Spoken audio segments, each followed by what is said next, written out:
Donc, bonjour à tous pour ce webinaire sur la méthode Expertimo. Alors, ce que je vous propose dans un premier temps, c'est qu'on va se présenter, c'est la moindre des choses. Surtout lui, ça fait un petit moment qu'on t'a pas vu à la webcam. Alors, pourrais-tu te présenter à l'audience? Qui es-tu, d'où viens-tu et de quoi on va parler aujourd'hui? Bon, donc rapidement, ça fait Luis Dominguez, ça fait à peu près 27 ans que je fais de l'immobilier. J'étais dans l'industrie pharmaceutique avant, j'étais directeur des études commerciales dans un laboratoire pharmaceutique. Depuis 27 ans dans l'immobilier et depuis 14 ans maintenant, j'ai créé le réseau Expertimo. Euh, Aujourd'hui, on est, pour ceux qui ne connaissent pas tout à fait le réseau Expertimo, et rapidement, on est à peu près 950, on travaille avec 950 personnes sur toute la France, plus le Portugal où on est à peu près 70. Et on réalise un chiffre d'affaires de 32 millions d'euros. Voilà. Ce qui nous place en 2024, comme la plupart des années, les premiers en termes de chiffre d'affaires moyen encaissé, tout réseau confondu, sur une moyenne de 950 agents. Je félicite au passage les agents du réseau s'il y en a. Et juste pour finir sur la présentation du réseau, quand tu as créé en France, parce que c'est toi, hein, il faut pas se leurrer, c'est toi qui as créé le modèle économique à 100% de commission en France, quand la plupart des réseaux ont rétrocédé pas mal de com. Mais qu'est-ce qui t'est dit de faire ça il y a presque 15 ans maintenant? Parce fallait avoir le cran quand même. En fait, moi, avant créer le réseau, j'avais des agences immobilières. Et quand j'ai créé ce réseau, il y avait déjà tous les modèles qui existent aujourd'hui, hein. Il y avait déjà IAD avec le MLM, il y avait Capifrance. Enfin, bon, la plupart des réseaux qui existent aujourd'hui existaient déjà. Donc, je n'avais pas du tout envie de refaire une même méthode. Et surtout, j'avais envie de faire le réseau qui correspondait à mes valeurs, à ce que j'avais envie, ce que j'aurais eu envie qu'on me propose moi en tant qu'agent commercial expérimenté. Donc, j'ai fait un réseau où on rétrocède tout le chiffre d'affaires qui est fait par l'agent à l'agent. Et nous, on va vivre des services qu'on propose à l'agent. Donc, comme toutes les boîtes, en fait, il n'y a aucune société, aucun domaine dans le monde où on va prendre du chiffre d'affaires à un entrepreneur. L'entrepreneur reçoit 100% de son chiffre d'affaires et ensuite il va payer les services dont il a besoin pour travailler, des ordinateurs, des outils, des logiciels. Toutes les boîtes fonctionnent comme ça. Et en fait, j'ai juste créé une société qui fonctionne comme toutes les autres sociétés du monde et pas comme les réseaux de mandataires. Donc, c'est un réseau qui est fait pour les pros qui veulent faire du chiffre d'affaires. Et le pari est tenu parce qu'au bout de 15 ans, il n'y a pas de secret. Le modèle, on est vraiment connu et reconnu pour être un réseau pro pour les pros, étant un vrai agent immobilier où les gens qui sont chez nous veulent faire du chiffre et veulent faire ce pourquoi ils ont signé, c'est-à-dire de l'immobilier, avec un modèle économique très fort sur l'entrepreneuriat. Et aujourd'hui, le pari est plutôt tenu. Ce qui va nous amener alors je vais me présenter très rapidement également, puisque tu as déjà présenté le réseau. Donc, moi, ça fait 15 ans, hein, j'ai moins d'expérience que Louis. Mais j'ai pas le même âge aussi. Ah, t'es plus jeune. Ouais. Je suis un peu plus jeune. Moi, j'ai 15 ans derrière moi. J'ai commencé en tant que mandataire à l'époque, puis agent immobilier, puisqu'étant mandataire, j'ai voulu créer une vraie structure. Donc, j'ai passé ma carte professionnelle en candidat libre quand j'étais mandataire. Puis j'étais aussi, voilà, à l'époque, blogueur professionnel où voilà, j'ai souhaité transmettre du savoir. Et puis c'est là que Louis, tu m'as fait une proposition. Ça commence à faire, mine de rien. Je sais pas si ça fait pas 4 ans. Euh, C'est bien plus que 4 ans, hein. pour intégrer le siège, pour t'aider à développer bah, le réseau.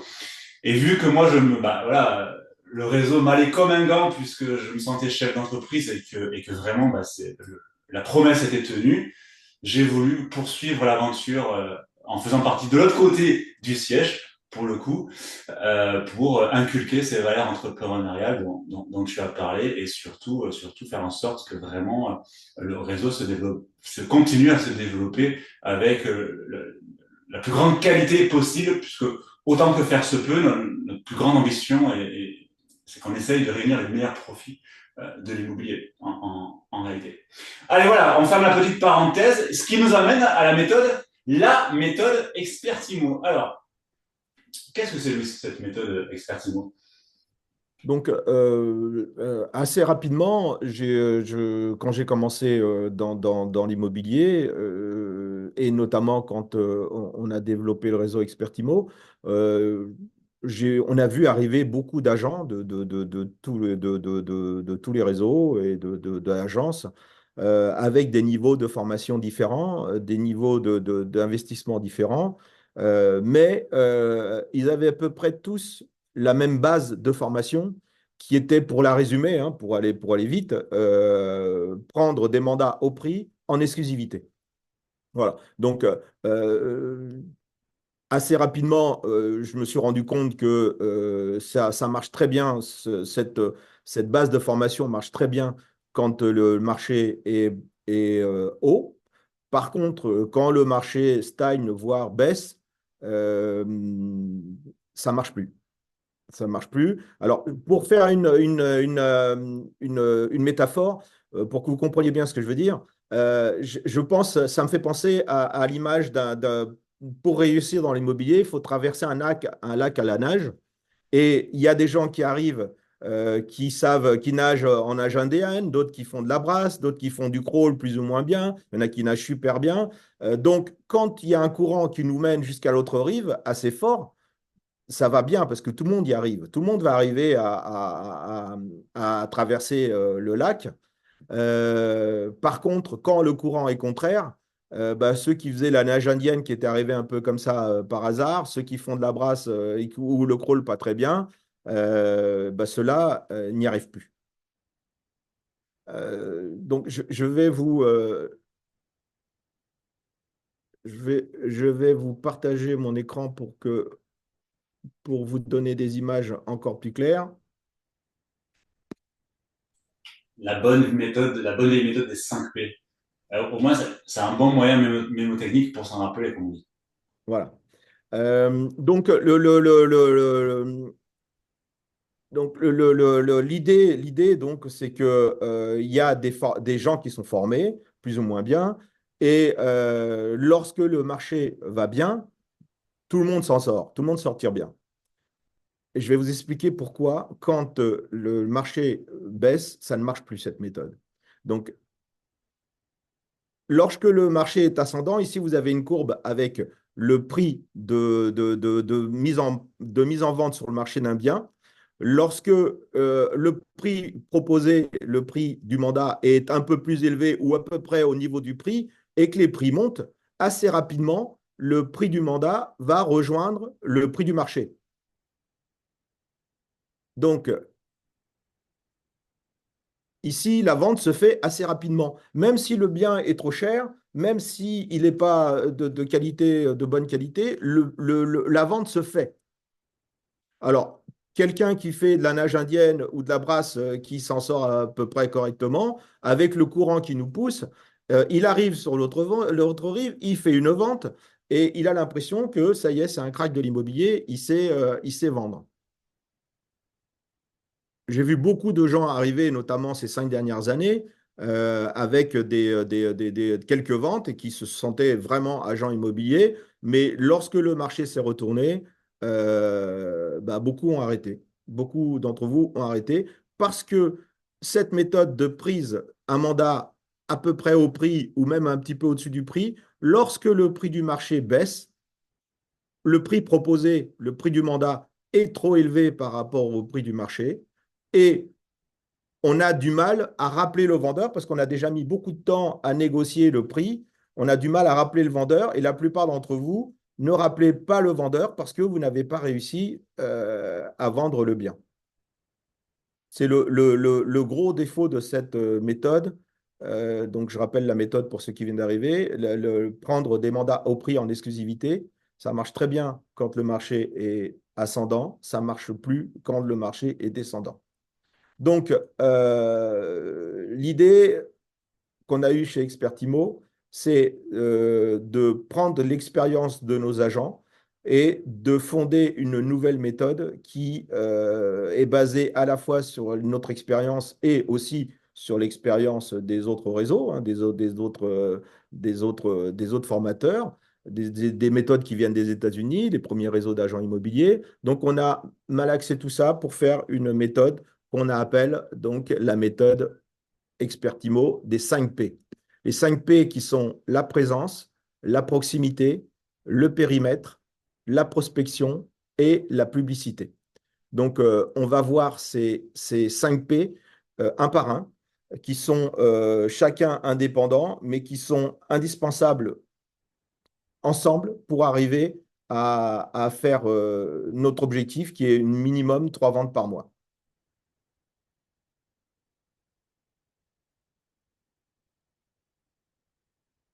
Donc, la méthode des 5 P, elle est basée, comme je vous disais tout à l'heure, sur l'expérience, mais aussi sur une phrase qui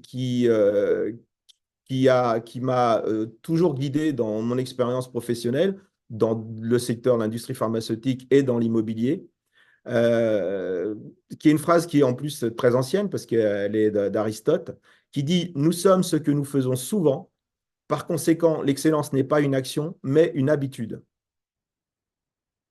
Et ce que veut dire cette phrase, ça veut dire que pour réussir, il faut répéter. Répéter, répéter, répéter, répéter.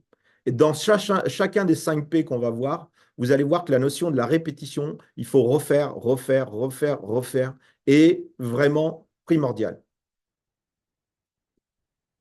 Donc, le premier des 5 P, c'est la présence. Alors, j'ai remarqué assez rapidement, depuis 27 ans, que le nombre de ventes ou le chiffre d'affaires était vraiment très corrélé avec le nombre d'heures travaillées terrain. Ce que j'appelle le nombre d'heures travaillées terrain, c'est le temps que vous passez pour prendre des mandats, pour faire des estimations, des visites et le téléphone. Ça ne comprend pas tout le temps que vous passez sur l'ordinateur.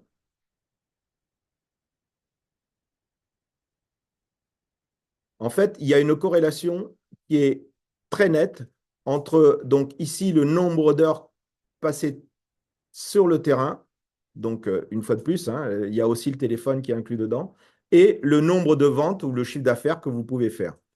C'est-à-dire que les premières heures que vous passez, jusqu'à 3 heures travaillées terrain par jour, il n'y a pas beaucoup de résultats. Les résultats commencent à 4 heures de travail terrain par jour. Et ensuite, c'est plutôt rapide, exponentiel. Et on arrive à 6 heures avec 5 heures et demie à 2 heures de vente par jour, par mois, pardon. Et à partir de 7 heures travaillées terrain, on est à 3 ventes par mois. Ça, c'est une moyenne. Il y a des gens qui sont plus performants et des gens qui sont moins performants, mais c'est vraiment la moyenne qu'on observe sur l'ensemble de notre réseau. Donc ça, je m'arrête là-dessus parce que c'est vraiment très, très important. C'est la base. Alors, beaucoup diront, bah ouais, tu es en train de me dire que pour réussir, il faut travailler. C'est pas tout à fait ça. Parce que, en fait, quand je discute, quand on accompagne des agents dans le réseau, on se rend compte que tous les agents ont l'impression de beaucoup travailler, de passer du temps à travailler. Or, lorsque on décortique ce temps travaillé dans une journée, on s'aperçoit que le temps travaillé terrain est très faible. La majorité du temps, elle est passée sur l'ordinateur, sur des trajets voitures, sur des téléphones, sur des tâches ménagères, sur des jeux aussi. Euh, et l'agent a l'impression de beaucoup travailler. En fait, il passe beaucoup de temps à analyser le marché, des choses comme ça qui ne servent à rien. Il faut le faire, mais il faut avoir conscience qu'on est en train de le faire, que c'est en plus des heures travaillées terrain. Est-ce que vous avez des questions par rapport à ça? N'hésitez pas, prenez le micro, posez des questions, donnez des commentaires, parce que ça, c'est vraiment, il faut que vous compreniez que vous devez décortiquer vos journées en heures travaillées terrain et autres. Autres, c'est pas primordial. Pour l'instant, il n'y a pas de questions dans le chat, c'est très clair. OK. En plus, c'est très logique ce que tu dis, puisque on en revient aux fondamentaux, c'est-à-dire qu'on a des métiers d'humain et de relationnel avant tout. Et si on va pas le chercher sur le terrain, si on se fixe pas des objectifs d'aller voilà, serrer X nombre de mains, distribuer combien de cartes de visite, etc. Oui, non, mais il y a toujours la notion que quand on est sur Hector, qui est notre logiciel de transaction, quand on est sur Hector, on travaille. Non, on ne fait pas du travail terrain sur Hector parce qu'on est sur un ordinateur. Donc, il faut le faire, ce travail terrain, ce travail sur Hector, mais c'est en plus des heures travaillées terrain. Ouais, Il faut aller sur les réseaux sociaux, si vous le faites, OK, mais c'est en plus des heures travaillées terrain. Donc, bien sûr que c'est indispensable de le faire, hein, mais ne mettez pas ça dans vos heures travaillées terrain parce qu'il n'y a aucun impact. Et puis que votre cerveau, en fait, il est programmé parce qu'il est feignant. Votre cerveau, il a envie de glander, d'où le petit symbole du gland, là. Et, euh, et donc, vous êtes bien derrière un ordinateur, donc vous allez avoir tendance à vous laisser porter, à passer 1 heure sur Hector, à aller voir le marché, ce que font les autres, Facebook, ce que font les autres. Euh, ok, peut-être qu'il faut le faire, mais il faut que vous ayez conscience que ce n'est pas du travail qui vous rapporte de l'argent, ça. Ça ne vous rapporte rien. Donc, vous faites vos 6-7 heures de travail terrain par jour, puis vous rajoutez vos heures sur Hector, vos heures sur les réseaux sociaux si vous le souhaitez le faire. OK, mais il ne faut pas que ça prenne du temps sur vos journées. Donc, ça nécessite une organisation. C'est un autre point crucial de tous les agents qui réussissent bien, c'est l'organisation. Donc, moi, je vous invite, et c'est indispensable, à faire un programme que vous avez le lundi matin, quand vous commencez votre semaine, vous avez un programme, un planning, une organisation qui est prête. Moi, je vais vous en donner un qui est prête en fonction de vos rendez-vous, de vos affinités, de vos façons de travailler. Chacun fait son planning. Moi, je vous donne par exemple un planning que je faisais euh, ici avec le lundi, mardi, mercredi, jeudi, vendredi et samedi. Samedi matin, je travaillais samedi matin. Je ne dis pas qu'il faut le faire. Par contre, je ne travaillais pas le mercredi après-midi. Je m'occupais de ma fille. Je ne travaillais pas le mercredi après-midi. Vous pouvez très bien travailler le mercredi après-midi, pas le jeudi et le samedi toute la journée. C'est votre organisation en fonction de votre vie professionnelle, de votre vie privée, de vos aspirations, de votre façon de travailler. Et donc, c'est pareil, le phoning, quand vous faites du phoning, mesurez le temps que vous passez au téléphone. Si vous passez 1 heure avec un client, ça n'a aucun intérêt. Donc, il faut que vous fassiez des temps de phoning courts. Ensuite, j'avais 2 heures de terrain où j'étais sur le terrain pour la prospection terrain, hein, non pas pour des visites, la prospection terrain. J'allais voir les commerçants, je parlais surtout parler avec les gens, mais on reviendra sur la prospection. De 12 heures à 13 heures, là, je faisais l'ordinateur. Et là, ce n'est pas du travail terrain, hein. Le travail terrain, c'est le marron, hein. Là, c'est du bleu. Donc, c'est du hors travail terrain. Après 1 heure de déjeuner. Ensuite, des plages de 2 heures qui sont soit pour des prises de mandat, soit pour des visites. Et je me fais des plages vides de 2 heures, 2 fois 2 heures l'après-midi, et que je remplissais au fur et à mesure de mes contacts, de mes demandes. Systématiquement, je proposais à mes prospects soit 14 heures, soit 16 heures, le lundi ou le mardi, par exemple. Voilà. C'est moi qui propose les visites et 2 fois sur 3, ça leur convient. 1 fois sur 3, ça ne convient pas. Ils préféreraient peut-être le samedi ou peut-être le matin. À ce moment-là, je remplace les 2 heures travaillées terrain du matin par 2 heures l'après-midi et je fais ma visite le matin ou ma prise de mandat le matin. Mais je ne suis jamais débordé dans mon planning quand il est prévu longtemps à l'avance comme ça. Je ne suis jamais dépendant de mon planning. Et si j'ai une case de vide ici parce que j'ai ni de prise de mandat ni de visite, à ce moment-là, je fais autre chose pendant ces 2 heures. Soit je vais sur le terrain, au lieu de faire 2 heures, je vais faire 4 heures. Soit je fais de l'administratif, soit je fais de l'Internet, soit je fais du phoning. Mais en fait, je fais quelque chose non pas des tâches ménagères, non pas du jeu, non pas de l'analyse de marché, mais du terrain. Et ensuite, de 18 heures à 19 heures, Donc, je faisais de l'Internet, de Hector. Là, c'est pareil, c'est pas du temps de travailler terrain. Hein, ça peut être aussi du téléphone. Si j'ai une visite qui dure que 1 heure et demie, il me reste une demi-heure, je fais du phoning. Mais mes cases sont respectées, je ne cours pas, je suis pas débordé dans mon planning en le préparant à l'avance et remplissant les cases. Et non pas l'inverse que beaucoup font en prenant un rendez-vous. Pour une visite, les gens nous disent ah ben, moi je serai disponible à 9h22. Donc on prend une visite à 9h22 et avant, bah, on ne fait rien. Après, on ne fait rien parce qu'on va être débordé. C'est vous qui devez gérer votre planning. Donc, 2 points importants sur cette présence, sur le P. C'est le premier, et c'est surtout la base de votre métier, c'est ce qui est le plus important de ce qu'on va voir aujourd'hui, c'est les heures que vous travaillez de terrain. Et l'autre chose importante, c'est votre planning, maîtriser votre planning. Est-ce que vous avez des questions par rapport à la présence?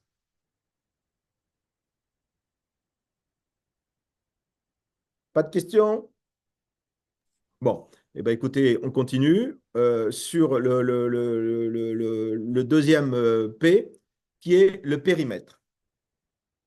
Alors, je vais vous dire à chaque fois que un des P est important. Le périmètre, c'est bien sûr que c'est très important, comme les autres. Ça, je l'ai vu assez rapidement parce que j'ai vu des agents qui étaient en agence, qui nous ont rejoints dans le réseau Expertimo, qui faisaient beaucoup de chiffres d'affaires et qui arrivaient chez nous et tout d'un coup, leur chiffre d'affaires s'effondre. Alors que nos outils, le nombre de sites sur lesquels ils diffusaient était largement supérieur à ce qu'ils avaient avant dans leur agence. Donc, j'ai essayé bien sûr, je suis allé voir pourquoi. Et la chose qui était vraiment la plus évidente, c'était que dans l'agence, surtout dans les agences de réseau, l'agent, avait un petit secteur, un secteur de travail qui était petit, des fois quelques rues même, et il se concentrait sur l'agence lui demandait de travailler uniquement sur cette zone, et c'est ce qu'il faisait. Et lorsqu'il arrive en tant qu'agent indépendant dans le réseau Expertimo, eh ben, il a un sentiment de liberté et il va partout, partout où il a des relations, partout où il avait possibilité de rentrer de mandat. Le fait de se disperser partout fait qu'il a eu une baisse, une chute, souvent même, de son chiffre d'affaires. Pourquoi? Ben, je vais vous l'expliquer mathématiquement avec ce graphique, avec ce dessin. Lorsqu'il était dans une agence, il avait un petit secteur. Ici, il y a 30 mandats sur ce secteur. Hein, c'est vraiment un exemple. Il habitait sur ce secteur-là. Il avait 30 mandats. Comme il faisait de la prospection uniquement sur ce petit secteur et qu'il y passait ses journées entières, il avait beaucoup de mandats sur ce secteur. Il a 20 mandats sur 30 mandats qu'il y a sur le secteur, il en a 20. Ce qui fait que lorsqu'il a des acheteurs qui arrivent, qui recherchent sur ce secteur, il a pratiquement tous les mandats à proposer sur ce secteur. La probabilité qu'ils vendent, elle est de 20 sur 30. Donc, il a une probabilité de vendre lorsqu'il y a un acheteur arrive sur ce secteur de 66%. C'est énorme. Lorsque vous allez sur un grand secteur, que vous allez courir partout, que vous allez travailler essentiellement sur du relationnel, vous allez prendre des mandats un peu partout, vous aurez de la concurrence un peu partout, ce qui fait, par exemple, dans cet exemple, vous avez aussi 20 mandats, mais vous avez un secteur qui est beaucoup plus grand, donc il y a beaucoup plus de mandats. Et lorsque vous avez une famille qui arrive pour acheter un bien, vous n'avez que 20 mandats à proposer sur 90 sur le marché. La probabilité que vous avez de vendre, elle est de 22%. Alors, c'est sûr que c'est beaucoup plus facile, beaucoup moins de prospection lorsque vous allez chercher des mandats partout. Vous allez travailler beaucoup plus sur de relationnel, moins sur la prospection, ce qui est vachement plus confortable pour vous. Mais en faisant ça, vous avez une probabilité de vendre quand vous avez un acheteur qui est divisée par 3 presque. Ici, lorsque vous avez un c'est un petit secteur, que vous avez beaucoup de biens sur ce secteur, à chaque fois que vous allez avoir un acheteur potentiel, vous avez une grande probabilité de vendre. Et en plus, vous allez faire beaucoup moins de routes. Vous allez avoir la possibilité de faire des tri-visites, qu'on verra plus tard, ce qui est beaucoup moins le cas dans l'autre côté. Vous allez vous épuiser à courir partout.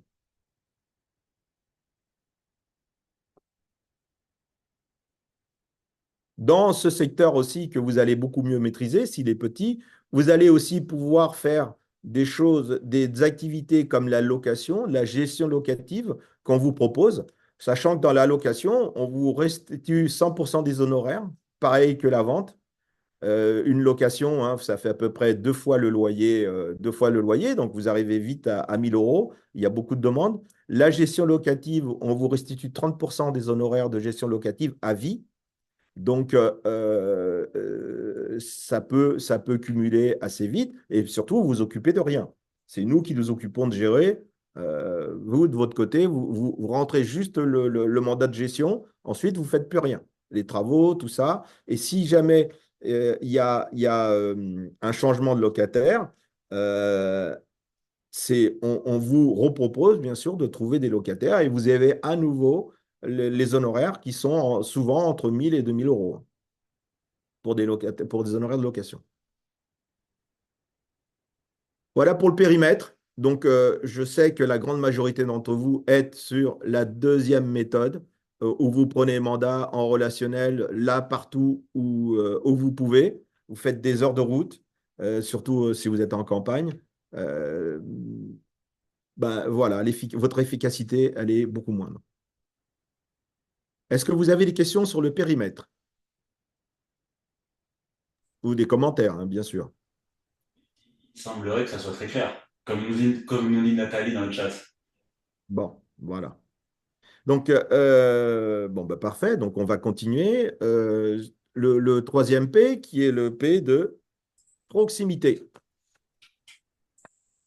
Alors, la proximité, j'espère que j'aurai des réactions parce que là, vous allez avoir des choses que vous n'avez pas vues pour beaucoup d'entre vous. Euh, la base, c'est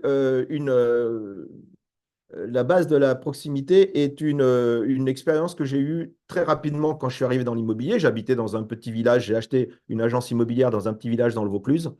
Et je travaillais sur un petit secteur. J'avais été formé sur ça et j'étais vraiment d'accord. C'est-à-dire que je travaillais sur une dizaine de villages. Une dizaine de villages, ça représentait allez, 8000 habitants à peu près. Et j'étais la seule agence. J'avais un concurrent, mais bon, qui était sans agence. C'était en 98. Et donc, j'ai appliqué la méthode qu'on m'avait expliquée, hein, avec l'exclusivité au prix. Voilà. Donc, j'ai un viticulteur dans le village qui a hérité et qui m'a demandé d'estimer la maison de ses parents. Donc, je fais l'estimation. À l'époque, on n'avait pas les outils qu'on a aujourd'hui. Donc, les estimations étaient faites avec les informations qu'on avait et de marché, de notre expérience de marché et des règles de 3. On avait moins il n'y avait pas les logiciels encore. Et donc, je fais cette estimation, je lui apporte. Et là, il me répond, bon, bah, écoute, ok, Louis, bah, écoute, je vais réfléchir, je vais parler à ma femme. Ok. Ok, bah, écoute, on se revoit dès que tu veux, il n'y a pas de problème. Le lendemain, au café, parce que donc le bar tous les matins pour boire un café, ça, pour moi, c'est indispensable, hein.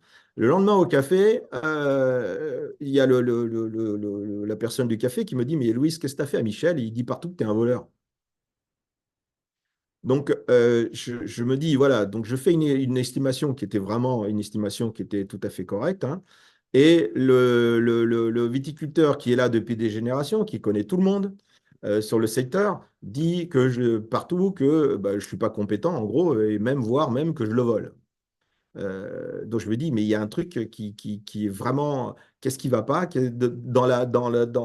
dans cette idée, qu'est-ce qui ne va pas? D'autant plus que le fait de remettre une estimation, je ne sais pas si ça vous l'a fait ou si ça vous fait encore, mais moi j'avais toujours un peu la boule au ventre quand je remettais une estimation. Donc, cette histoire d'estimation, euh, ça ne m'allait pas en fait. Et je me suis dit, qu'est-ce qu'on peut faire d'autre? Donc, j'ai essayé de comprendre un peu ce qui se passait dans la tête. Et dans la tête de Michel et de tous les vendeurs, tout le monde a à peu près un prix en tête, une fourchette. Et je me dis, pourquoi pas? Moi-même, quand je vends un bien, j'ai une fourchette en tête, hein.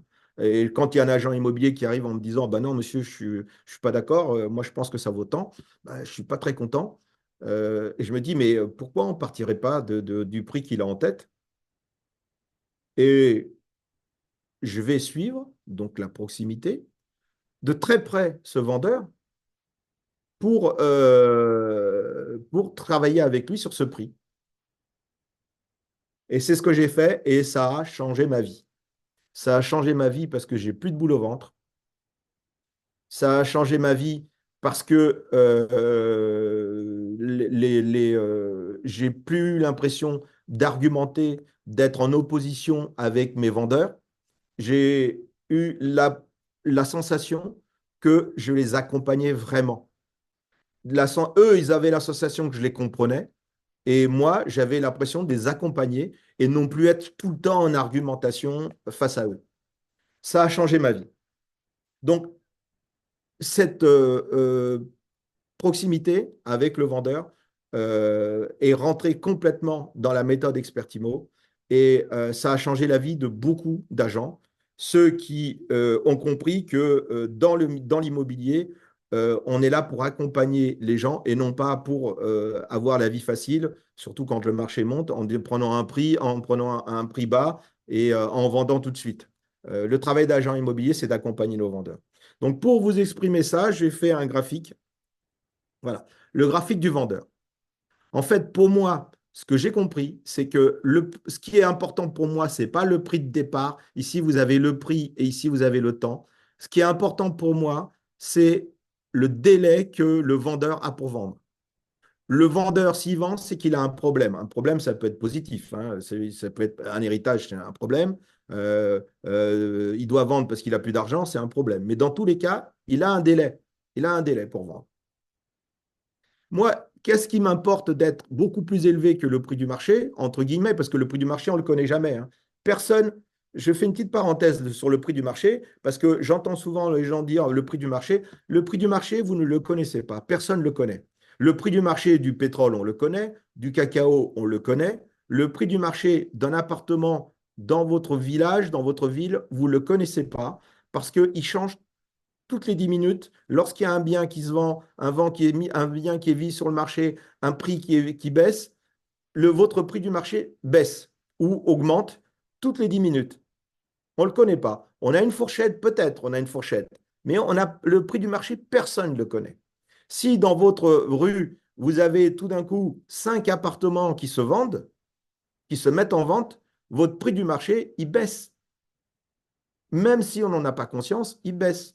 Comme le pétrole, lorsqu'il y a un afflux de pétrole, il va baisser. La demande baisse, le prix baisse, la demande augmente, le prix augmente. Le vrai prix d'un bien, c'est ça aussi. Donc nous, on va travailler plutôt sur une fourchette. Dans cette fourchette, il y a des fourchettes, il y a des biens au-dessus de la fourchette, des biens en dessous de la fourchette. Mais vous comme moi, je pense qu'on a tous été confrontés à un bien qui se vend alors qu'on pensait que c'était trop cher, ou un bien qui ne se vend pas alors qu'on pensait qu'il était en dessous du prix du marché. On a tous connu ça. Donc pour moi, le prix du marché, ce n'est pas un critère absolu. Le seul critère qui m'importe lorsque je prends un mandat, c'est le délai. Et l'autre chose qui est vraiment importante lorsque je prends un mandat, c'est que je m'engage à suivre le vendeur, à faire des rapports de visite, à le rappeler. Et c'est vraiment ce qu'il faut faire obligatoirement avec cette méthode, c'est la répétition de rappeler le vendeur. Donc, je prends un mandat, par exemple ici, si le prix du marché est entre 90 et 110, le vendeur veut à un prix en tête de 120, donc je m'en fous, je prends le 120 en prix de départ mandat.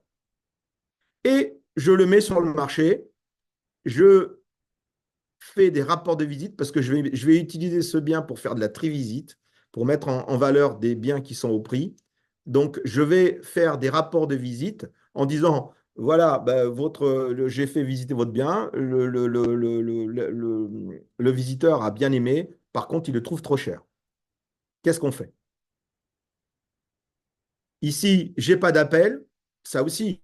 Vous prenez des biens, des mandats trop chers, et vous n'avez pas d'appel, la grande majorité d'entre vous, vous ne vous rappelez pas. Vous le laissez tomber, le vendeur, parce que c'est trop cher. Il est con, il ne veut pas baisser. Donc, on le laisse tomber.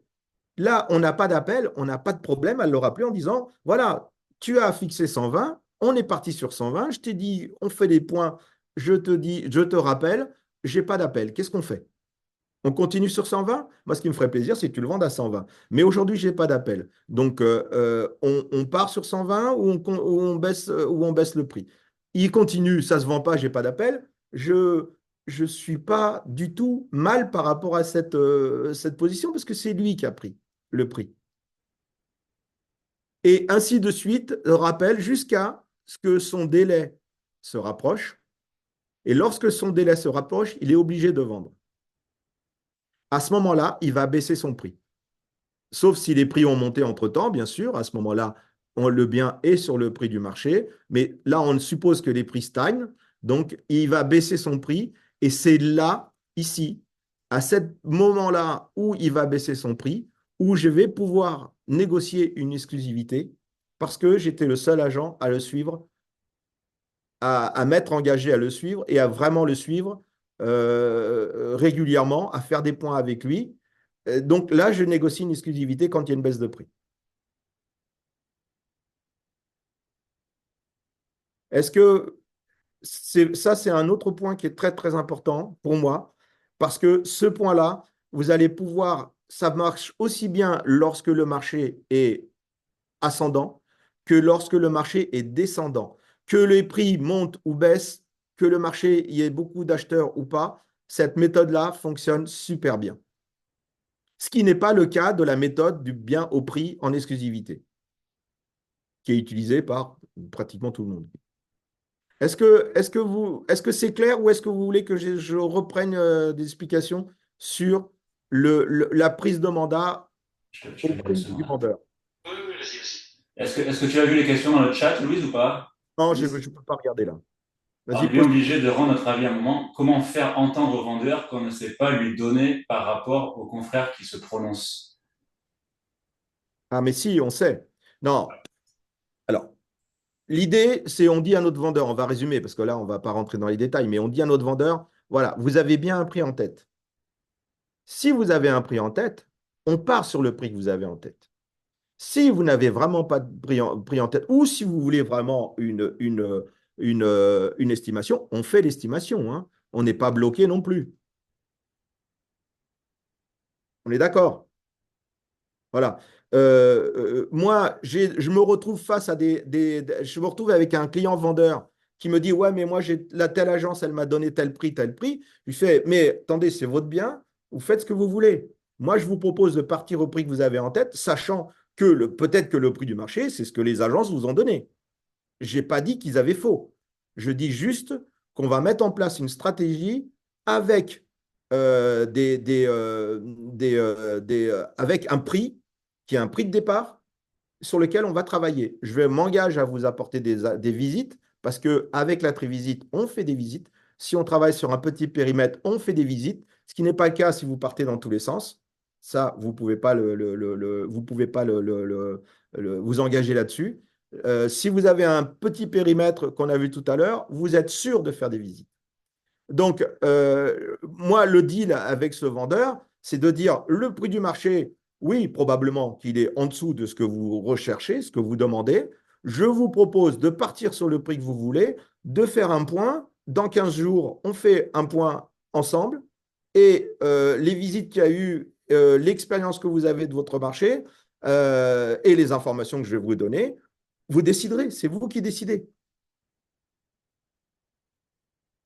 Je l'accompagne. Je ne suis pas en confrontation avec lui. J'essaie pas de lui faire entendre qu'il est débile sur son prix, que ça ne marchera pas. Je ne suis pas en opposition, en argumentation. De toute façon, l'argumentation, dès que vous rentrez en argumentation, quelque part en vous, vous allez vous avez un malaise en fait. Vous n'êtes pas aligné, vous faites un métier qui est contraint. Là, je vous propose de ne plus être en argumentation, d'être aligné avec vos valeurs, d'être aligné avec les valeurs de votre vendeur. Oui, quelquefois, puisque vous n'avez pas l'habitude de travailler comme ça, vous allez avoir envie de lui dire, mais quel con, il ne comprend pas qu'il faut baisser. Non, il n'est pas con. Pourquoi il n'essaierait pas un prix? Qu'est-ce que vous faites, vous, quand vous vendez un bien perso? Est-ce que vous allez regarder le prix du marché et que vous allez vous aligner sur le prix le plus bas du marché? Moi, perso, quand je vends un bien, j'essaie de vendre au plus haut. Je pars sur un prix élevé et ensuite, je regarde ce qui se passe. Proposez-leur juste ça. Ne dites pas que vos concurrents ont faux sur leurs estimations. Hein, dites peut-être qu'ils ont raison. Le prix du marché, personne ne le connaît.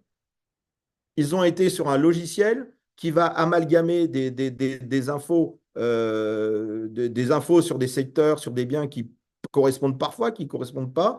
Sur le futur, personne ne le connaît. Donc, le prix sûr, personne ne le connaît. Vous avez un prix en tête, on part dessus et on fait le point. S'il n'y a pas d'appel, pas de visite, c'est que c'est trop élevé. Donc à ce moment-là, vous déciderez de ce que vous faites. S'il y a des visites et que les gens vont acheter d'autres biens, c'est que votre bien, il ne correspond pas, il est trop élevé. Donc on fait un bilan. Ça nécessite la proximité, et c'est ce que beaucoup ne font pas. Ça nécessite d'être en contact tout le temps avec votre vendeur. C'est là le problème. C'est que les agents ne le font pas aujourd'hui. Vous laissez tomber vos vendeurs, vos acquéreurs aussi, on le verra tout à l'heure, mais vous les laissez tomber. Il faut être proche d'eux. Si vous êtes proche d'eux et que vous les appelez sans arrêt, vous faites des points, vous leur apportez des infos, ils vont vous le rendre. Et quand vous aurez une exclusivité à prendre, vous la prendrez sans problème. D'autres commentaires, questions?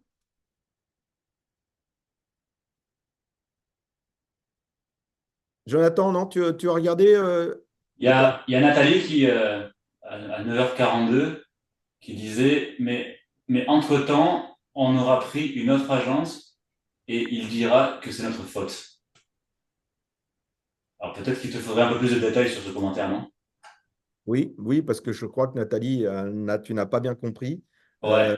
Euh, Nathalie, si tu veux mettre ton micro et poser la question en direct, ça sera plus simple, je pense. Ah ben, elle doit partir a priori, donc bon, tant bon, pis. On prend écoute, le risque Christophe nous dit, on prend le risque de cramer le bien. non, pas du tout, parce qu'on ne va pas le passer en pub, ce bien. On ne va pas le passer en pub sur tous les sites.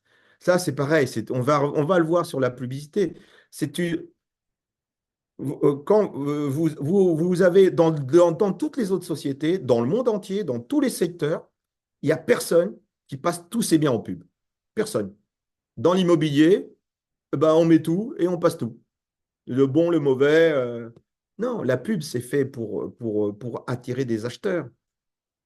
C'est pas fait pour qu'on dise, attends, il y a des biens pourris, des biens qui ne sont pas au prix. Donc, on reviendra dessus, mais sur, sur ces biens, on va prendre un laps de temps avant de les mettre en ligne sur certains sites. On les passera sur d'autres sites, mais pas sur les sites, pas sur certains sites. Et même au pire, effectivement, le bien est trop cher, il n'y a pas de contact. euh, il y a un moment, on va pouvoir le retirer et on le remettra un petit peu plus tard lorsque le délai se rapproche. Lorsque le délai se rapproche, il repartira comme un bien neuf, en fait, hein, comme un bien nouveau. Hein. Euh, parce que les acheteurs ne seront plus les mêmes. En 2 mois, les acheteurs changent aussi hein, sur un secteur. Donc, il y a des nouveaux acheteurs. Donc, on sera cramé par rapport aux acheteurs qui cherchent depuis 1 mois, 2 mois, 3 mois. Mais en général, ceux-là, normalement, ils auraient dû trouver. Donc, on est cramé auprès des agences immobilières, ça, on s'en fout, auprès d'acheteurs qui cherchent depuis longtemps. Et est-ce qu'ils sont vraiment acheteurs pas sûr. Mais on va revenir dessus. Hein. Donc, l'idée, c'est de s'engager à accompagner notre vendeur et de l'accompagner vraiment, de répéter les contacts avec lui. Je vous assure, moi, ça m'a sauvé le métier, sinon je pense que j'aurais arrêté. Si j'avais continué à présenter des estimations, je pense que j'aurais arrêté depuis très longtemps. Moi, ça m'a apporté, ça m'a tout changé dans la relation que j'avais sur mon petit secteur de village, dans les villages. Ça m'a complètement changé ces relations-là. Et ça m'a ouvert, vous imaginez pas comment ça m'a ouvert le marché et une réussite extraordinaire. Uniquement cette petite chose. Et puis moi, j'ai vécu mon métier beaucoup mieux. Voilà. Pour les acheteurs, c'est pareil. Alors, juste avant de passer aux acheteurs, lorsque vous avez l'ensemble de vos mandats, vous allez pouvoir les classer en trois catégories. Les mandats que vous venez de prendre, qui ne sont pas du tout au prix, ou enfin, pas du tout. Des fois, ces mandats-là se vendent, hein, malgré tout, hein, c'est ça qui est dingue, hein. Ils sont a priori au-dessus du prix du marché. Donc, vous avez 20% à peu près de vos mandats qui sont comme ça. Vous avez 20% de vos mandats qui arrivent proche des délais, donc vous allez avoir des prix qui vont baisser, et c'est ces biens-là que vous allez vendre. Vos trois ventes du mois, elles sont là, dans ces biens-là. Et puis, vous avez 60% de vos mandats qui sont entre les deux, qui sont vos vendeurs que vous allez continuer à suivre, et vous savez que ces mandats qui sont en groupe B vont passer dans le groupe C dans pas longtemps. Les mandats qui vont vous ramener des contacts, ce sont les mandats dans le groupe C, ici, dans le groupe qui va passer, qui va devenir au prix. C'est eux qui vont vous rapporter des contacts et des appels. Ceux-là, ici, il y en aura quelques-uns qui vont vous apporter des appels, ici, pas. C'est sur ceux-là, ici, si vous avez 20 mandats, ça en fait 6 ici, il y a 6 mandats sur lesquels il faut absolument communiquer partout. Les autres, ce n'est pas la peine de communiquer partout. Ceux-là, sur les 6, vous allez en vendre 3. Et si vous êtes bon, vous allez en vendre 6. Mais bon, on va rester sur un objectif de 3, qui est notre objectif de la méthode 5P, c'est 3 ventes par mois. Donc, sur l'acheteur, vous allez avoir exactement la même réflexion. Lorsqu'un acteur arrive sur le marché, vous pensez bien, enfin, vous serez tous d'accord pour dire qu'il a une façon de penser qui est différente de celle qu'il va avoir 2 mois plus tard, parce qu'il va avoir une expérience terrain. Donc, quand il arrive sur le marché, l'acheteur, il essaye de trouver un bien, une bonne affaire, un bien qui est en dessous du prix du marché. Le mouton à 5 pattes, ce qu'on appelle souvent le mouton à 5 pattes. Mais l'expérience de cet acheteur, elle va évoluer en fonction des visites qu'il va faire, en fonction des sites qu'il va aller visiter, en fonction de ce que vont lui dire les agents. Et lui aussi a un délai. Lui aussi, il veut acheter parce qu'il a un problème. Il a un problème parce qu'il a beaucoup d'argent qu'il veut investir. Il a un problème parce qu'il vient d'avoir un enfant qu'il faut une pièce en plus. Il a un problème parce qu'il a déménagé, il a été muté et il faut qu'il trouve une autre maison. Donc, une fois de plus, le délai, c'est des problèmes positifs ou négatifs, hein, mais il doit vendre, il doit acheter. OK? Donc, il a un délai pour ça. Ce qui m'importe, moi, ce n'est pas le prix qu'il veut chercher au début, c'est le délai. J'entends combien d'agents qu'on accompagne dire ouais, mais lui, il n'est pas intéressant, cet acheteur-là, il n'est pas intéressant, il rêve, il cherche le mouton à 5 pattes. OK, aujourd'hui, il n'est pas intéressant. Mais dans 1 mois, dans 2 mois, il va être acheteur. Et là, il est intéressant.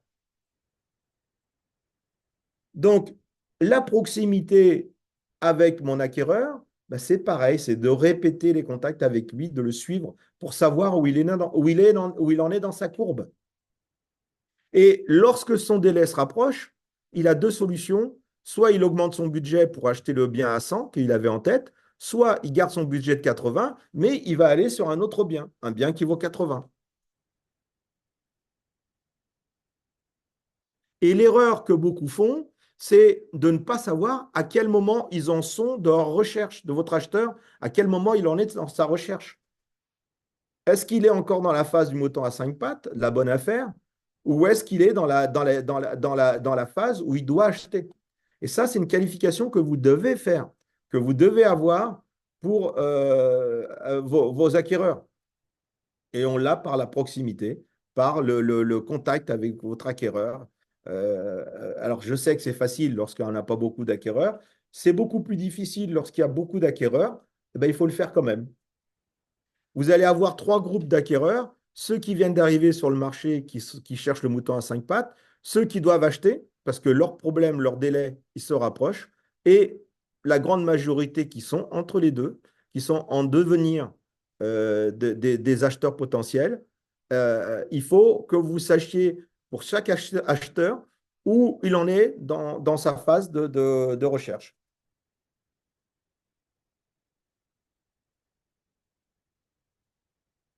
Et chaque acheteur. Oui, ce point est important aussi. En fait, quand vous achetez, vous passez par un processus qui s'appelle ICD, information, comparaison, décision. C'est-à-dire que vous avez besoin de comparer. Alors, il y a des cas particuliers, il y a des gens qui achètent à la première visite, hein, mais c'est plutôt rare.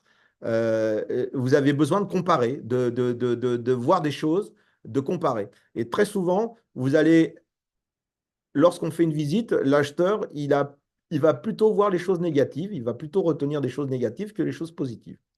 Donc, pour que l'acheteur puisse faire son cheminement, information, comparaison, décision, plutôt qu'il le fasse avec des biens des concurrents, on va nous donner le processus. On va lui donner le processus sur l'ensemble des biens qu'on a. On a des biens ici qui ne sont pas au prix, des biens qui sont moyennement au prix et des biens qui sont au prix. D'accord?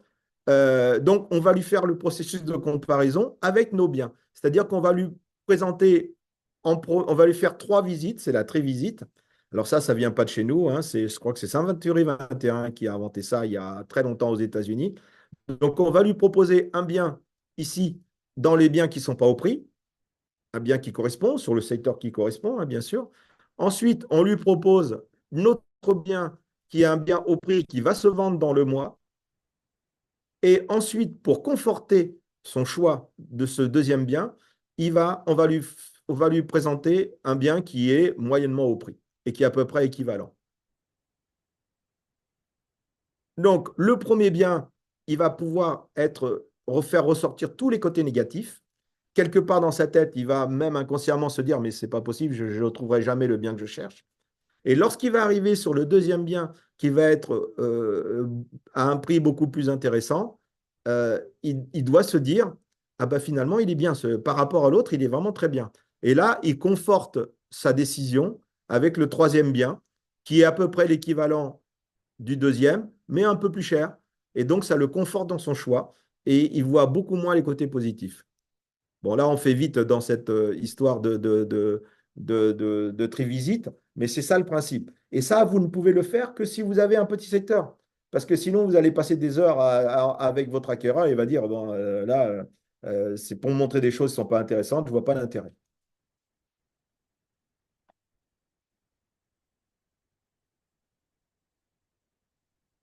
Est-ce que, euh, est-ce que je vais aller voir dans les commentaires si vous avez des commentaires par rapport à ça? Sinon, prenez votre micro, n'hésitez Il n'y a pas. rien pour l'instant. Il n'y a rien. OK, parfait. Donc, bah, écoutez, on va continuer avec donc la vente ici. Hein. Le processus de vente, c'est quoi? Bah, vous avez un acheteur, un vendeur qui veut vendre cher, mais qui va baisser son prix. Vous avez un acquéreur qui veut faire la bonne affaire, mais qui va revoir cette bonne affaire. Et la vente, c'est le contact entre vos vendeurs qui ont baissé leur prix et les acheteurs qui ont leur délai qui se rapproche et qu'il faut qu'ils achètent. Donc, c'est le contact entre les deux qui va faire votre vente.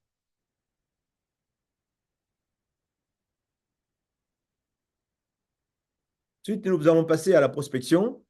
Donc, pareil, hein, la prospection, je ne vais pas vous le rappeler à chaque fois, mais ça suppose que vous rappeliez, que vous soyez vraiment en contact, que vous répétiez des actions. Donc, il y a quatre modes de prospection. Il y a le relationnel, Donc ça, je pense que vous connaissez tous le relationnel, la pige, la prospection terrain et les réseaux sociaux et l'Internet en général. Vous avez ces quatre modes de prospection. Euh, alors, le relationnel, bien sûr, c'est celui que vous allez préférer, hein, c'est celui que vous espérez tous ne faire que ça. Euh, Juste, donc, je pense que j'ai pas grand-chose à dire sur le relationnel. Juste, une chose qui est importante, c'est que répétez bien à tous les gens que vous connaissez, tous les gens que vous voyez, que vous faites de l'immobilier. Très souvent, des gens que vous côtoyez régulièrement oublient que vous faites de l'immobilier. Donc, dites-vous bien que chaque personne que vous connaissez, que vous fréquentez, amis ou relations ou famille, il ne sait pas que vous faites de l'immobilier. Redites-lui. Ayez des cartes de visite tout le temps. Vraiment les distribuer et le redire, le redire, le redire. L'autre chose qui est importante, c'est qu'à chaque fois que vous allez avoir un interlocuteur, chaque interlocuteur connaît au moins une personne qui a un rapport avec l'immobilier, c'est-à-dire qu'il connaît quelqu'un qui veut louer, quelqu'un qui veut vendre, quelqu'un qui veut acheter. Euh, euh, Tout le monde connaît quelqu'un. Mais très souvent, ils n'y pensent pas. Donc, dites-leur, ne leur demandez pas est-ce que tu connais quelqu'un qui vend. Dites-leur, tu connais quelqu'un qui vend, recherche. Pense à la personne que tu connais qui vend. Et vous allez voir que le résultat est spectaculaire.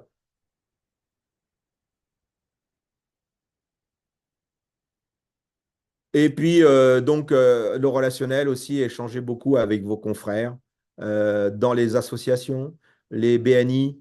Tout ça, c'est le relationnel, hein. Il faut vraiment y passer du temps. Ensuite, la pige. Bon, aujourd'hui, il y en a de moins en moins. La pige, un mot, rapidement aussi un mot. Quand quelqu'un vend un bien en direct, c'est qu'il ne veut pas passer par agence, c'est qu'il pense que c'est un super professionnel de l'immobilier, c'est qu'il pense qu'il va pouvoir vendre, et souvent ils vendent, hein, en plus, très souvent ils vendent. Du coup, lorsque vous le contactez pour la première fois, il est normal que cette personne-là se dise non, je ne veux pas d'agence. Il est normal que à la fin de votre coup de fil, vous n'ayez pas de rendez-vous puisque par définition, il veut vendre en direct. Il pense qu'il est super, il est plus compétent que nous. Je vois beaucoup de méthodes où on vous donne des méthodes pour aller prendre le rendez-vous à la premier appel. Non. Et après, on le vit mal aussi parce qu'on est toujours pareil en confrontation, en, en opposition avec les personnes. On se prend des râteaux et à la fin de la journée, on le vit pas bien, notre métier. La pige, votre premier appel, attendez-vous à ce qu'ils vous disent non, ça ne m'intéresse pas. C'est normal. Par contre, il faut répéter votre appel parce que s'il n'a pas vendu au bout d'un mois, 2 mois, il va se poser des questions et il aura besoin de vous. Donc, quand vous l'aurez appelé, et à chaque fois que vous l'appelez, ne mettez pas de pression, proposez-lui vos services. S'il ne veut pas, vous dites, il n'y a pas de problème, je comprends, je vous rappelle dans une semaine, je vous rappelle dans 15 jours, et puis on fait un point. Vous le rappelez dans 15 jours, il n'a toujours pas besoin de vous, il n'y a pas de problème. Vous lui dites que vous le rappelez dans 15 jours. Et ils sont contents. Vous leur dites, quand vous dites, quand vous faites de la pige, vous appelez quelqu'un, vous lui dites, je comprends, il n'y a pas de problème que vous ne vouliez pas passer par un professionnel. Je vous propose de vous rappeler dans 15 jours. Ils sont tellement contents qu'ils vous disent oui. Ils sont tellement contents que vous relâchiez l'affaire, que vous ne soyez pas derrière en train de les harceler. Ils vous disent oui, il n'y a pas de problème. Rappelez-moi dans 15 jours. Dans 15 jours, vous lui dites alors comment ça se passe, vous avez eu des visites, vous avez vendu. Est-ce que vous savez pourquoi vous n'avez pas vendu? Écoutez, moi je suis un professionnel, je suis spécialisé dans votre secteur. Je vous propose de venir et d'en parler avec vous, de trouver des solutions pour vous. Et si vous voyez que je peux vous apporter des outils, des solutions, à ce moment-là, on travaille ensemble. Sinon, vous continuez comme avant, il n'y a pas de problème. Vous voyez, je l'accompagne, je ne suis pas en opposition. Et là, ça passe super bien. Et au bout du quatrième, souvent c'est le quatrième contact, au bout du quatrième contact, s'il n'a pas vendu, parce que s'il a vendu par lui-même, eh ben c'est tant pis, mais c'est comme c'est votre secteur, c'est quelqu'un avec qui vous allez bien vous entendre, je suis sûr qu'il va vous apporter quelque chose dans votre métier. C'est une personne en plus qui va vous apporter quelque chose. Au bout du quatrième contact, s'il n'a pas vendu, vous allez avoir le mandat. Et en plus, comme vous avez eu un bon contact avec lui, vous avez été respectueux, vous l'avez accompagné, ça va être très souvent des exclusivités. Donc ça, la pige, rapidement aussi. Ensuite, la prospection terrain. Bon, la prospection terrain, c'est là que il y a beaucoup d'opposition chez les agents. Euh, une fois de plus, notre cerveau adore être derrière notre ordinateur, de penser qu'on va pouvoir avoir rentré plein de mandats derrière notre ordinateur, ça, il adore. Et il n'aime pas aller sur le terrain. Ça, c'est un gros problème. D'autant plus qu'il y a plein de gens qui vous disent bah non, le terrain, ça ne marche pas. Moi, j'en ai fait, j'ai pas eu d'appel, j'ai pas eu de retour, ça ne marche pas. Euh, oui, tout dépend comment c'est fait.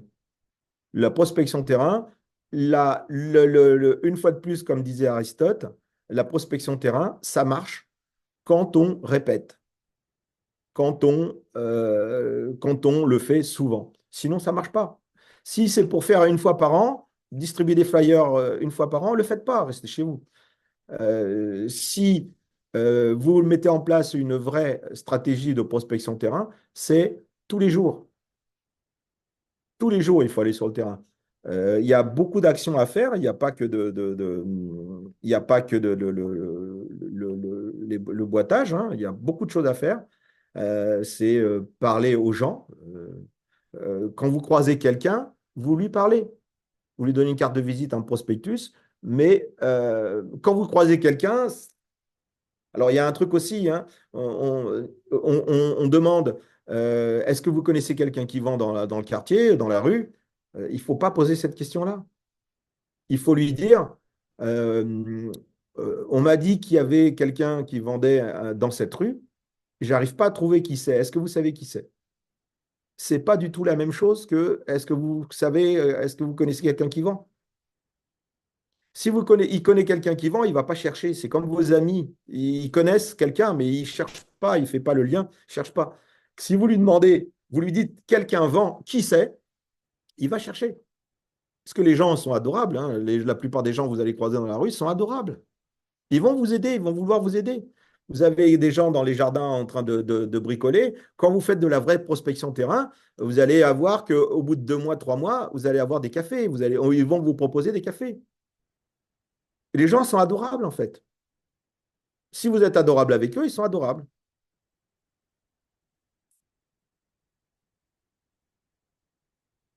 Donc, pour moi, la prospection terrain, comme vous l'avez vu tout à l'heure dans l'organisation, c'est 2 heures par jour. Le matin pour moi, parce que j'aimais bien après pour, déjeuner après, des fois avec des amis, tout seul. Mais c'est sympa après l'effort, le réconfort, comme on dit, hein. Et tous les jours. Mais pour y arriver, c'est pareil, le cerveau a besoin d'habitude. Le cerveau ne veut pas aller faire de la prospection terrain. C'est seulement au bout d'une répétition d'une certaine dizaine de fois, on dit 20 fois, au bout de 20 fois, votre cerveau s'habitue à faire une action et ça devient euh, une habitude. Et votre cerveau, à ce moment-là, il l'accepte. C'est comme le sport. Quand vous commencez le sport, si vous faites une fois par mois du sport, vous n'avez pas envie, une fois par semaine, vous n'avez pas envie. Votre cerveau, il n'a pas envie. Si vous faites du sport tous les jours, ou tous les 2 jours, ou avec un rythme régulier, ça va devenir une habitude et même un besoin. La prospection terrain, ça va peut-être en étonner quelques-uns, mais quand vous la faites vraiment tous les jours, de façon souple, sans dire je fais que des flyers, de façon souple, le relationnel, les commerçants, le café, si vous faites ça tous les jours, au bout d'un moment, ça devient une habitude et un besoin et un plaisir. Mais vraiment. Et là, ça apporte quelque chose. Vous allez avoir vos meilleurs mandats comme ça. Une fois de plus, c'est évidemment beaucoup plus efficace si vous travaillez sur un petit secteur. Vous ne pouvez pas faire de la prospection sur un grand secteur. Ici, je vais vous donner un dessin pour bien comprendre. Vous avez ici un petit secteur, entre guillemets, qui est le secteur de 8-10 000 habitants, hein, 3 000 boîtes à lettres à peu près, sur lequel on travaille. Euh, Déjà, si le petit secteur est petit, vous allez vous déplacer, vous habitez ici, vous déplacez facilement dans les mini-secteurs que vous avez découpés. Chaque mini-secteur, c'est 2 heures de prospection. Euh, et vous allez être beaucoup plus efficace parce que vous allez pouvoir repasser tous les mois. Si votre secteur est trop grand, vous ne pouvez pas repasser tous les mois. Il faut que votre secteur, au bout d'un mois, vous ayez fini votre prospection, que vous recommenciez au deuxième mois, que vous recommenciez depuis le début votre prospection terrain. La prospection terrain aussi, peut être aidé par les nouveaux sites de l'ADEME notamment, ou la Loupimo, des logiciels comme la Loupimo, qui vous donnent, vous savez que les DPE aujourd'hui sont tous répertoriés sur un site internet, de l'ADEME. En allant dessus, vous allez avoir donc tous les DPE qui ont été faits sur votre secteur. Donc les DPE, bah, c'est bien sûr fait suite à des mises en vente par des agences. Donc, vous savez quels sont les biens qui sont mis en vente. Et puis aussi les particuliers qui ont fait des demandes DPE pour vendre. Donc, vous allez avoir en amont les particuliers qui veulent vendre sur votre secteur. Donc, vous avez déjà ces informations-là. Ensuite, vous avez la prospection terrain où vous allez distribuer des flyers. Vous savez que les flyers, il faut qu'ils soient nominatifs. Euh, donc, bon, il y a des techniques et des méthodes pour faire des enveloppes. On ne va pas aujourd'hui passer du temps là-dessus, mais avec des systèmes d'autocollants sur votre secteur.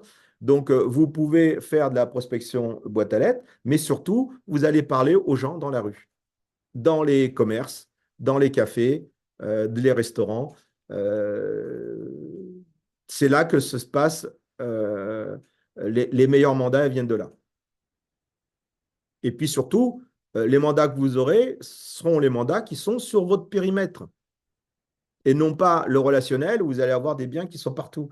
Le relationnel, vous allez avoir des biens qui sont hors dehors de votre secteur. Bien sûr, vous pouvez les prendre, mais pas aller les prendre en mandat. Si ça dépasse une demi-heure de route, donnez-les à d'autres agents du réseau ou pourquoi pas d'autres réseaux ou des agences même. Donnez-les et faites des partages de commissions. Mais ne perdez pas une heure aller-retour dans votre journée. Une heure, c'est énorme. Une heure de route, c'est énorme. C'est énorme. Si vous faites deux fois dans la journée, ça fait 2 heures. C'est vraiment énorme. C'est une heure de travail terrain en moins. C'est pratiquement une demi-vente en moins. Quand vous faites une heure de route, vous faites une demi-vente en moins. C'est énorme. Donc, prenez les biens qui sont sur votre secteur et donc, dans ce cas-là, effectivement, le relationnel, ben, il y a beaucoup de choses que vous n'allez pas prendre pour vous, vous allez les partager. Dans votre secteur, la seule solution pour en avoir beaucoup des biens, c'est la prospection terrain. Est-ce que vous avez des questions par rapport à ça?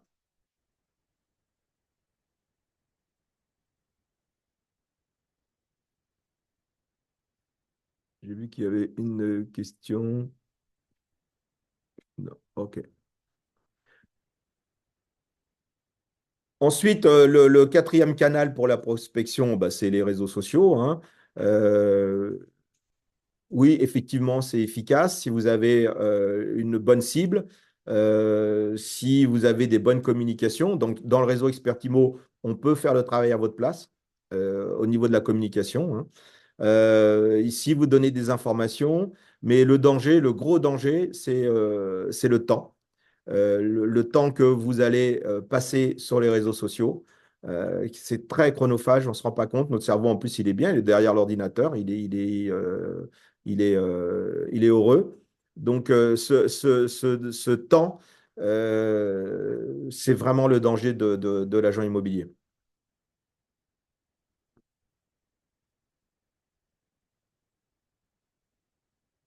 Donc ensuite, nous avons la publicité. Donc la publicité, bah, évidemment que c'est le canal, c'est un canal qui est, c'est un point qui est très important. Si on ne fait pas de publicité, on ne vendra pas. Si on ne fait pas de publicité, on n'aura pas de rentrée de mandat non plus. Donc c'est un autre point qui est vraiment important. Vous avez deux types de publicité sur les réseaux sociaux et sur l'Internet en règle générale, et puis la publicité terrain. Bon, on va passer rapidement sur ces publicités parce que ça, je pense que vous savez à peu près tous comment ça fonctionne. Euh, Ce qui est important, c'est de se fixer des objectifs. Donc les réseaux sociaux, se fixer des objectifs, bien analyser les cibles sur lesquelles on va diffuser. Euh, et l'argent, mesurer, faire attention à combien on va investir, comme dans toutes les sociétés, hein, toutes les sociétés font attention à ça, savoir s'il y a des retours et ne pas y passer trop de temps. Là, je pense surtout à l'ordinateur, hein. Le terrain, c'est pareil, la publicité terrain. Donc là, ça va être une source de différenciation qui est quand même assez importante par rapport au support Internet que tout le monde utilise, hein. La plupart des réseaux vous proposent ces supports-là. Le terrain, non. Le terrain, c'est vous qui allez choisir quelle cible vous allez cibler. Les terrains, donc, les supports, ça peut être des flyers, ça peut être des panneaux. Les panneaux, c'est très, très important, les panneaux à vendre, hein, vendus. Les magazines, les associations, les panneaux sur les terrains de foot, les sponsoring, les événements, les panneaux 4x3, les voitures, tout ça, c'est la publicité de terrain. Mais là, c'est pareil, il va falloir faire attention à votre budget et puis mesurer s'il y a un impact. Si vous vous rendez compte que vous faites de la publicité sur un stade de foot et que bah, il y a plein vous allez avoir deux, trois contacts dans l'année qui vont vous permettre de faire des ventes ou de vous faire connaître, bah, l'année d'après, vous allez recommencer parce que c'est quand même un coût. Si vous avez fait de la publicité sur un stade de foot avec ou un panneau 4x3 avec votre visage, et que quand vous passez devant, c'est super chouette, mais bah, vous ne faites pas de vente, bah, il y a un moment, il faut arrêter. Le danger dans le publicité terrain, c'est l'ego. Voir son visage 4x3, c'est top. Mais il ne faut pas oublier que derrière, il faut qu'il y ait une mesure, il faut le contrôler. Voilà, donc pour la publicité, et quand vous avez choisi un support qui marche, et ben, c'est pareil, il faut recommencer, recommencer, recommencer, recommencer, renouveler les actions parce qu'à chaque fois que vous allez renouveler une action publicitaire, elle sera d'autant plus efficace, encore plus efficace que la première fois. Et à chaque fois, elle devient plus efficace. Voilà, j'avais 1 heure pour vous présenter la méthode 5P. Donc là, on a fait le tour. Donc là, si vous le souhaitez, je suis disponible pour qu'on revienne sur des points, pour éclaircir des points, pour en discuter.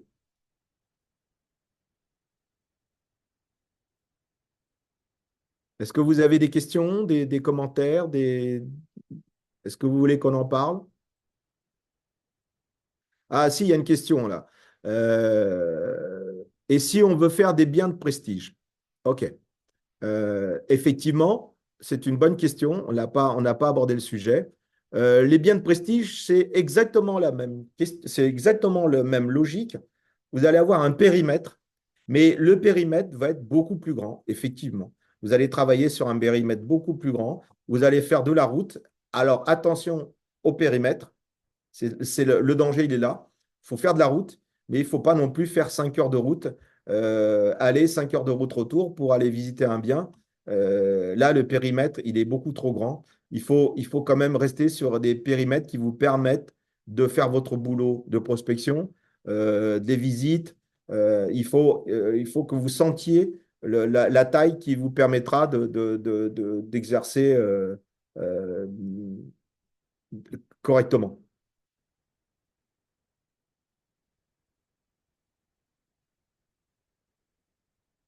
Est-ce que vous avez d'autres points?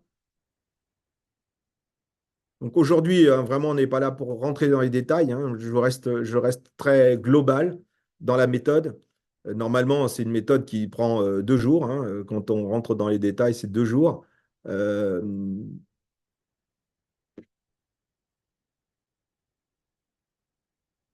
voilà. Bon, écoutez, pour ma part, au moins, je pense qu'on a fait à peu près le tour. Il y a des choses que j'aurais voulu développer un petit peu, mais pas beaucoup. Euh, si pas de questions, visiblement, pas de points. Attendez, je vois qu'il y a deux discussions. Étiquette. OK. Alors, sur la prospection, vous savez tous que, on n'a plus le droit de mettre des flyers dans les boîtes à lettres quand ils ne sont pas adressés, notamment quand il y a prospectus interdit, etc. Donc, lorsqu'on travaille sur un petit périmètre, on peut le faire. Si on ne travaille pas sur un petit périmètre, on ne peut pas le faire. C'est avoir des adresses, répertorier les adresses de vos prospects.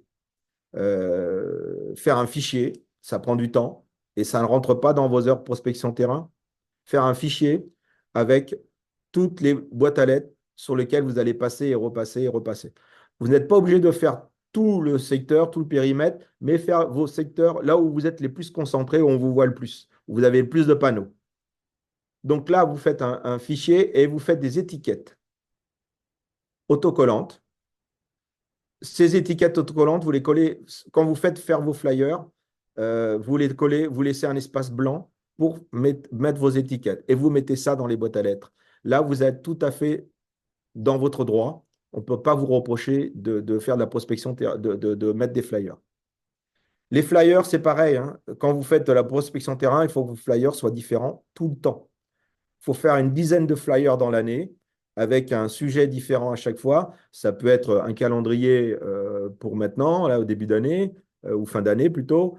Ça peut être j'ai vendu un bien, ça peut être je recherche un bien, ça peut être une nouvelle législation sur la vente d'immobilier, ça peut être une information sur le DPE.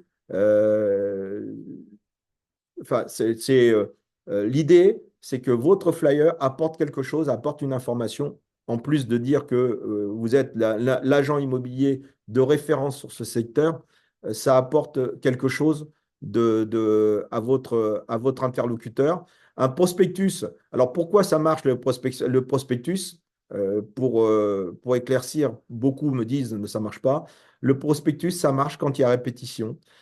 Parce que votre habitant, la personne qui habite dans la maison, il reçoit un prospectus, il ne pense pas vendre. Évidemment, ça ne l'intéresse pas. Un deuxième prospectus, il y a une information dessus, il va regarder. Le calendrier, il va peut-être le garder. Euh, il va être intéressé, même s'il jette dans votre prospectus tout le temps votre visage aussi, hein. C'est très, très important. Il faut que vous mettiez votre visage tout le temps.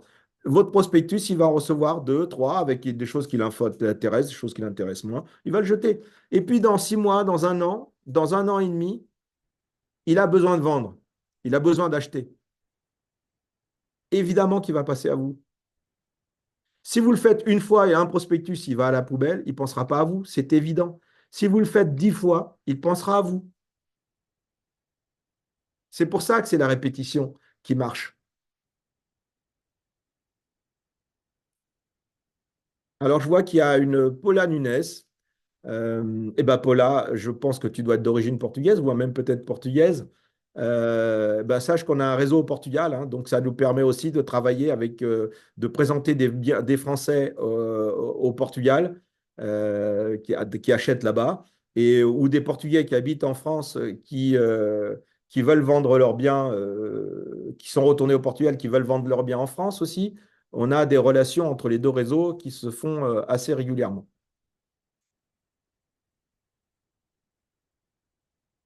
Écoutez, si vous n'avez pas d'autres questions, Si vous avez des questions, n'hésitez pas à à appeler Jonathan, hein, bien sûr, hein, il sera là pour répondre à vos questions.